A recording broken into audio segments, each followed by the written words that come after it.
Good afternoon, everyone. One of the things I forgot to mention on Saturday after the game, um, can't thank our fans enough for coming out. That was a really good K-State crowd and was an impact in that second half. And after the game, I really noticed it, and wish I would have thanked the crew right then at the press conference after the game. But great job by our fans of coming out and supporting our guys down in New Orleans. A couple things.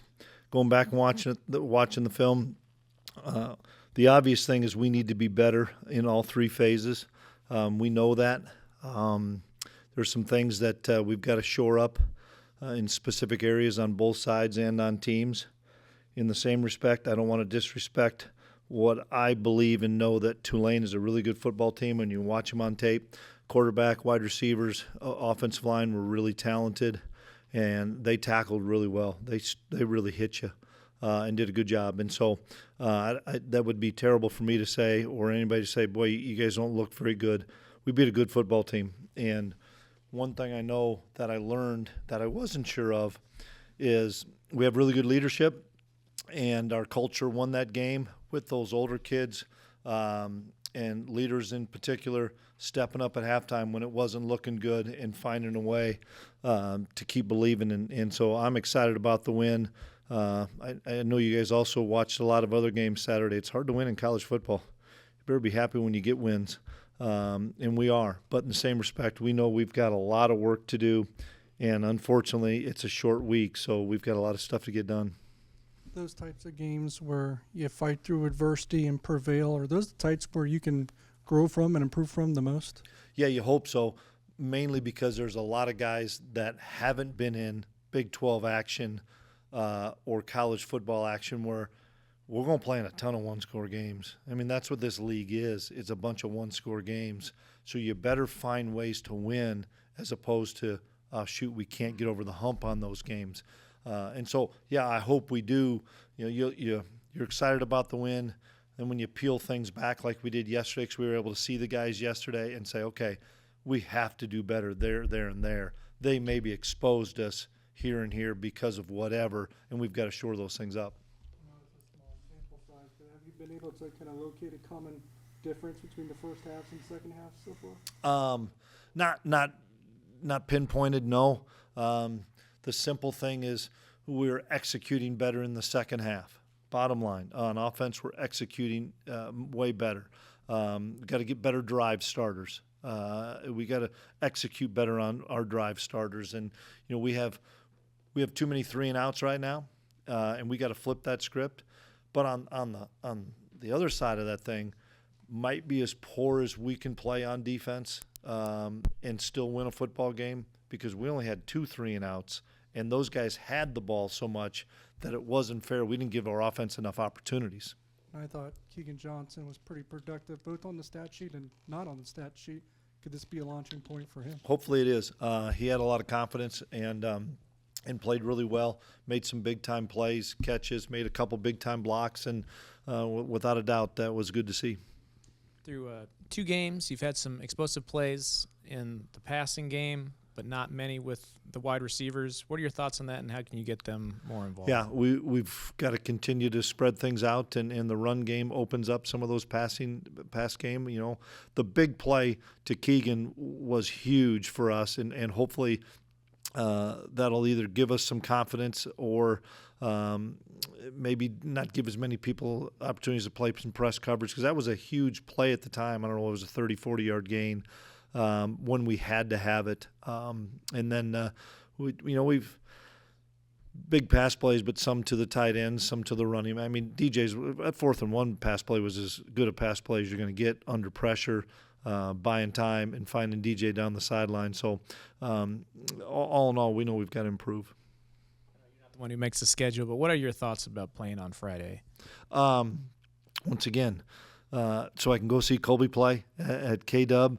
I'm ecstatic about playing on Friday night, but that's a dad talking.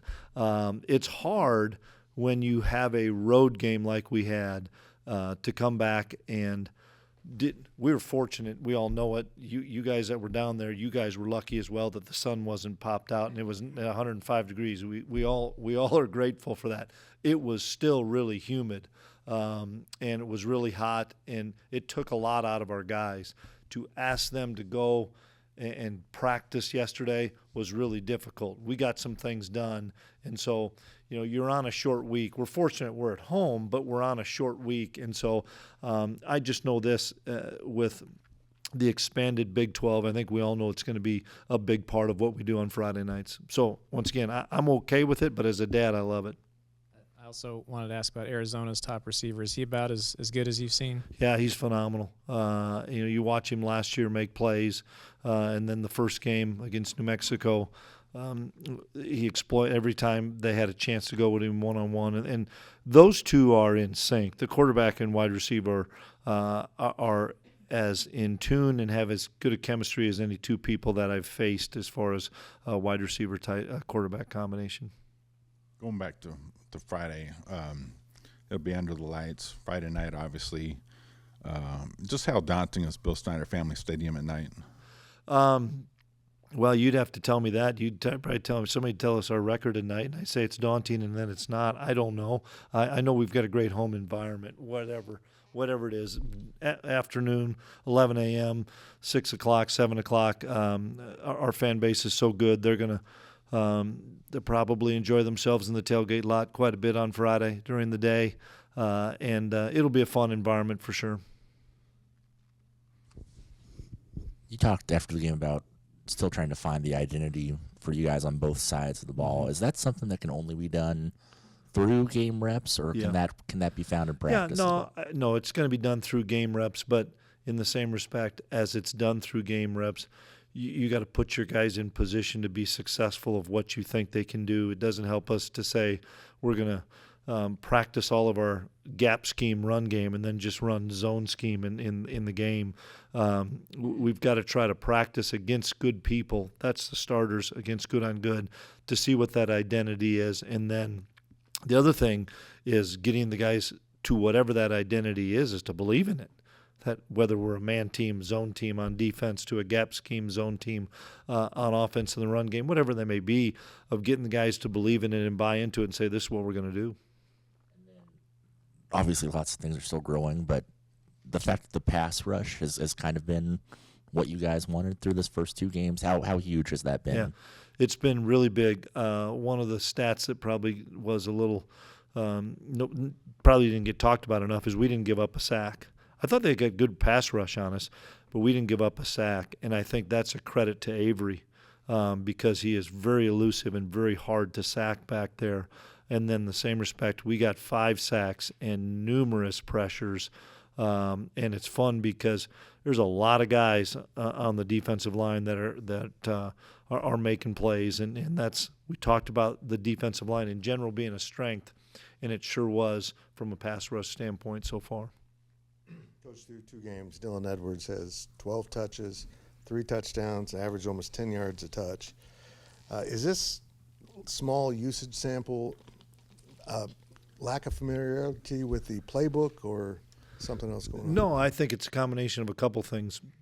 One, we need to find ways to get him the football more. That's a pretty simple concept that I've challenged or addressed with our offensive guys. The second part of it is we are not on the field enough offensively, and last week was more the defense's fault that we were on the field for 55 plays. Typically, we're on the field for 70, 75 plays. The first 2 games we've been at 55, and the first game was basically 40 because Dylan didn't play or starters didn't play the last 15 plays. So we've got to get more plays because I'd like to see Avery with the ball more in his hands. I'd like to see Dylan with the ball more in his hands. I'd like to see what you guys like to see. Let's get the ball downfield to our wide receivers. Well, our sample size is so small in the fact that we've had 55 plays in the first 2 games, and the first game we had basically 40 because we had our backups, and we've got to get drives started so that we can get 70, 75 plays, and then we've got to get off the field on defense. So all the things that you guys are wondering, asking, guys, I'm asking and talking about the same things upstairs. Whether it's we've got to clean up our pass coverage. It was not very good on Saturday. It's got to get cleaned up. If it doesn't get cleaned up, doesn't matter what's going to happen. Then we can run the ball for 400 yards. We're not going to win any games because we're giving up explosive plays. We got to find a way to get the playmakers the ball in their hand. But we've got to have the guys on the field to do it, and we got to be on the field. So we've got some things through 2 games, and I told the guys it's whatever after the game, September 7th. Hang in there, man. We're figuring things out on both sides and on teams. We're going to have an opportunity to make some plays. Their kicker was really good. We had one opportunity for a kick return, and we didn't block it right. We had a seam. Every other kick, I think he banged it out of the end zone. Those are opportunities. Their punter was really good. I thought Dylan did a phenomenal job handling the football on punts, but we didn't get anything going because they did a really good job in the kicking game. So all those things, guys, are a combination of us not having opportunities, and we've got to create more opportunities. That's on us as coaches. Exactly, chart plays, but it would seem after 2 games, Avery's a lot more comfortable outside of the pocket, throwing on the run, doing unconventional things, and actually standing in the pocket. Is there any reality to that? Well, some of it is forced. Some of it is forced because we're giving up some leakage and some penetration that we got to shore up as well. No difference than what we're doing talking about on defense. We've got to shore up our pass protection, but been really pleased. I mean, the play he made to Oakley one time, getting out on a 3rd and 5 early in the game was really good. And then the touchdown throw and the catch by Swanee was huge, as well as the throw to DJ. And what excites me about those 3 plays in particular is maybe in the past, or maybe somebody'd say, why isn't he just taking off and running? Well, I love it that his eyes are downfield.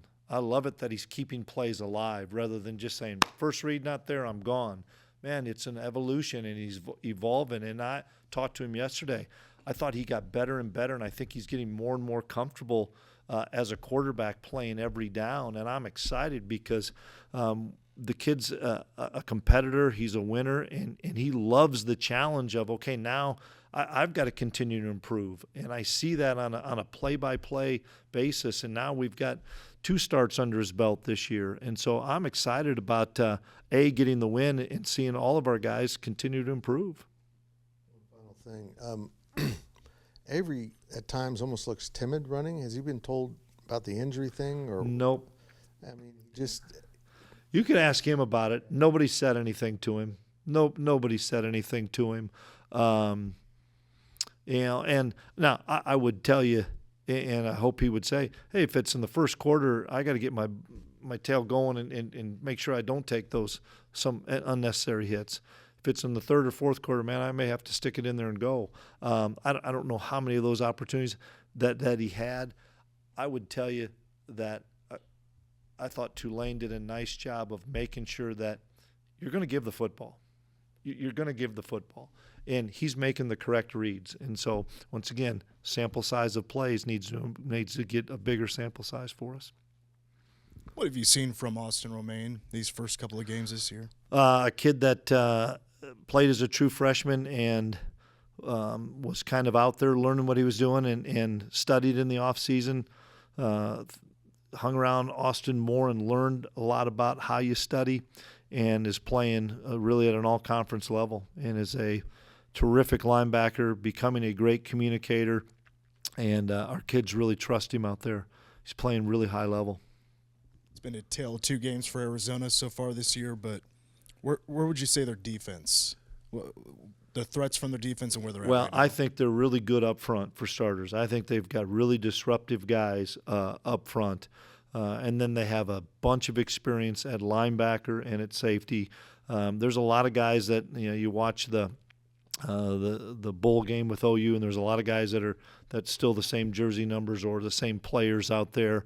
So they've got a lot of experience back on defense. I like their scheme. They're really talented, and they run their scheme really well. They stunt and move up front, so they're not giving you easy targets in the run game. But I think they're really well coached, and they play fast. Does playing Arizona as a non-conference game affect how you view it at all? Well, because you kind of forget that they just joined the league You know, I still see it as a non-conference game. If you told us we were playing Baylor in a non-conference, I'd say that sounds weird to us. We're all still figuring this out. I mean, yes, it is fun to have two Big 12 teams that weren't on the schedule. I'm telling you, this is the way it should be, and I'm not going to win that thing. But we need to play 10 conference games or 8 conference games. This 9 playing 5 on the road and 4 at home, it doesn't make any sense to me. We need to be able to play 10, and everybody should play 10, and it would be have a lot more parity. Through 2 games, how would you evaluate what Simon has done punt wise? Simon was much better on Saturday than he was the week before, and first game at home. Crazy crowd, maybe a little bit nervous, and really settled in this week. He had one punt with the wind, and I don't know what it was, but he hit it pretty good. And then he had his other punts were against the wind. First one wasn't his best, and then he got into a rhythm. And that's a really young player that I'm excited about because he's got a bright future, and the future's now for him. And so I'm pleased with Simon. The other thing is, and nobody realizes this, Chris Tennant's kicking the ball really well. Who's the holder? Simon. That's big time. I mean, Jack Bloomer was as good as there was. Before that, Devin Anktel was as good as there was. Man, we've had 2 guys for a long time here, and now Simon is taking on that role and doing a heck of a job. And so I'm pleased with him. Coach, I was going to actually ask about Chris Tennant. He's hit them from distance as well this year, and I think you guys trusted him at the end of the half to try and kick that 50-yarder. Yeah.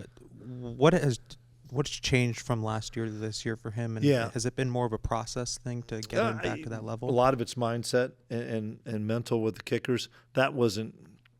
We were kind of caught there. It was too far of a field goal into that wind. But we thought we had a better chance there than throwing the Hail Mary, to be honest with you. And so that probably wasn't – that's my fault. That's not on Chris. But he's been very confident, and we've put him in a lot of those situations in practice where, man, we're just going to blow it and say, hey, you know what, we're going to kick it, and it's 45-yarder, and he's drilled him. So he's just kicking with a ton of confidence, and I know that's a big thing for kickers is having that confidence, and it's fun to see him in his last year get off to a great start.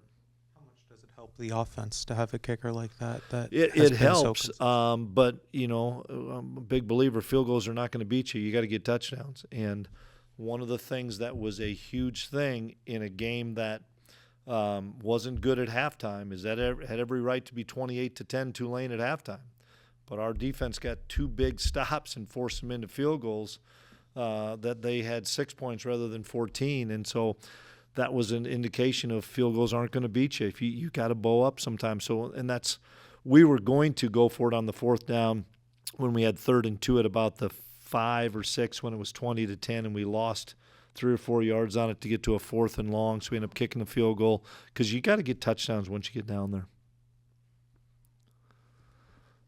Yeah, just wondered about, you talked about the pass coverage. Is there any, common denominator or something? Get your eyes right.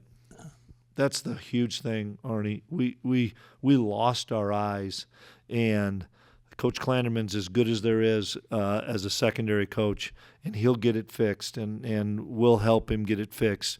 But you cannot lose your eyes. And we were playing some combinations of man and some combinations of zone, or man on one side and zone on the other side, and we lost our eyes. And you lose your eyes against a terrific quarterback like this young kid was as a thrower and wide out second roll, you're going to pay for it. And they made us pay every time. So hats off to those guys at Tulane, and we've got to get it corrected. I was just going to ask a little bit about how you felt about with Andrew and Pastore and the job they did in the second half. Yeah, they did a really nice job. We'd talked about having a true 7 guy rotation, and then really Cap could be the 8th, but it's hard to move in a center all the time. And so we lost Carver and Hadley, and Carver came back, Hadley did not. And those two guys came in and did a really nice job. I'm been a big fan of both those guys, and they're good enough to be starters here, and we consider them starters. I don't have the timetable on Carver or Hadley. I don't know if they'll be available or not. They didn't do anything yesterday, obviously, and it's going to be a short week, so we'll have to figure that out. But we are all, as an offense, comfortable if it's going to be Liney and Pastore. They're experienced guys.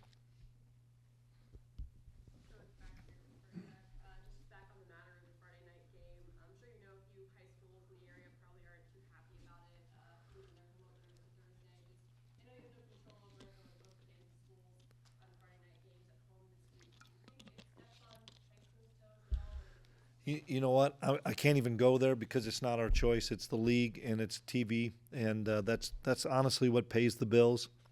Everybody knows that. I know it's not great for the high schools. I get that, but it's not anybody's choice, and it's what television contracts are, and television contracts run the business. I think everybody knows that.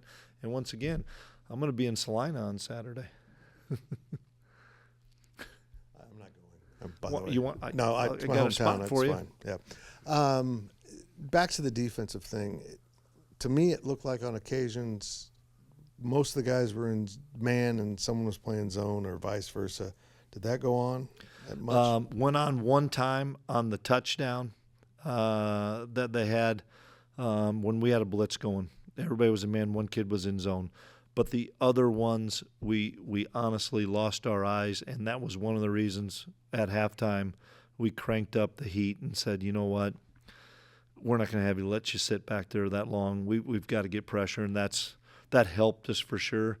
And once again, their wideouts were really good, but we've got to be better with our eyes. Granted, it's the second week of the season. You got a lot of new guys out there. Offensively, though, was there just enough of missing assignments, missing a block, not going to the right place? Details. Just broke it down? Just details. You know, you're right. A combination of all those things, and that's why you're fortunate to get out of there with a win. But make no mistake, even in the locker room at the end of the game, man, we celebrated, and then we went right to it. And I said, I want coaches in here, guys. We got to fix this. We all have to fix. It starts with me, but we all have to fix this. We've got to coach you better. We've got to buy into the coaching better. We've got to detail things better. We can't lose our eyes wherever it be on defense. We've got to know our assignment. And some of that is inexperience. We all know that because we had some kids that are playing their first games. And so if it is, then it's our job as coaches to say, if they can't handle that much, then we got to simplify some things. And if they can handle it, then we've got to detail it better because we know we've got to play better. And once again, Tulane's a really good football team. Take nothing away from that because they whipped us in that first half. We've got to do a lot of things better on in all three phases. Guys, I'm smart enough to realize that. We've got to be better. I know we got to be better. And we're not looking at it saying, hey, we got to win. Hey, no, everything's great. It's not great. We've got to improve.